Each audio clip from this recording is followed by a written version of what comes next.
ఇన్నాళ్ళు ఐటీ ఉద్యోగులవి రాజభోగాలు, భారీ జీతాలు, ప్రతి సంవత్సరం ఇంక్రిమెంట్లు, వారానికి 5 రోజులు మాత్రమే పని దినాలు, వీకెండ్లలో పార్టీలు, పబ్బులు. కానీ ఇప్పుడు కాలం మారింది, పరిస్థితులు కూడా మారాయి. జీతాలు అటు ఇటుగా ఉన్నా పర్లేదు, సాటర్డేస్ వర్కింగ్ డే అయినా పర్లేదు, పని చేస్తామంటూ ఉన్న ఉద్యోగాన్ని కాపాడుకునే ప్రయత్నం చేస్తున్నారు. ఇంకా ఖర్చులు కూడా తగ్గించేశారు. ఏంటి ఇంత మార్పు? చిన్న చిన్న కారణాలను సాకుగా చెప్పి ఉద్యోగంలో నుండి తీసివేసే ప్రయత్నాలు చేస్తున్నారు కంపెనీ యాజమాన్యాలు. పర్ఫార్మెన్స్ రిపోర్ట్ ఇప్పుడు సాఫ్ట్వేర్ ఉద్యోగులకు చావో రేవో అన్నట్టుగా మారింది. ఆటోమేషన్ దెబ్బకే సగం భయపడుతుంటే ట్రంప్ వచ్చాక మరింత ఒత్తిడి పెరిగిందంటున్నారు ఐటీ ఉద్యోగులు. ఇంక్రిమెంటల్ స్లిప్కి బదులుగా పే స్లిప్లు అందుకుంటున్నారు. ఇన్నాళ్ళు మా కంపెనీలో ఉద్యోగం మానొద్దంటూ బ్రతిమాలిన యాజమాన్యులే ఇప్పుడు పనితీరు బాగోలేదంటూ ఏవో సాకులు చెప్పి ఉద్యోగంలో నుండి తీసివేస్తున్నారు.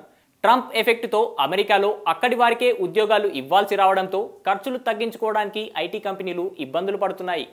చిన్న చిన్న ఉద్యోగులకు ఇప్పుడు చుక్కలు చూపిస్తున్నారు. వెళతారా వెళ్ళగొట్టమంటారా అనే ధోరణిలో హెచ్చరిస్తున్నారు.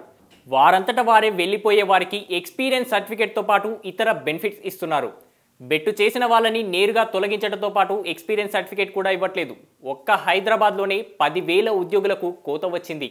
ఇన్ఫోసిస్ ఏకంగా సీనియర్ ప్రాజెక్ట్ మేనేజర్లు, సీనియర్ ఆర్కిటెక్చర్లు వంటి 1000 మంది ఉద్యోగులను ఇంటికి పంపించేందుకు రెడీ అయినట్టు సమాచారం.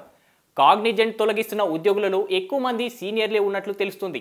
సో ఇప్పుడు సాఫ్ట్వేర్ వాళ్ళంటే సానుభూతి చూపించాల్సి వస్తుంది. మరి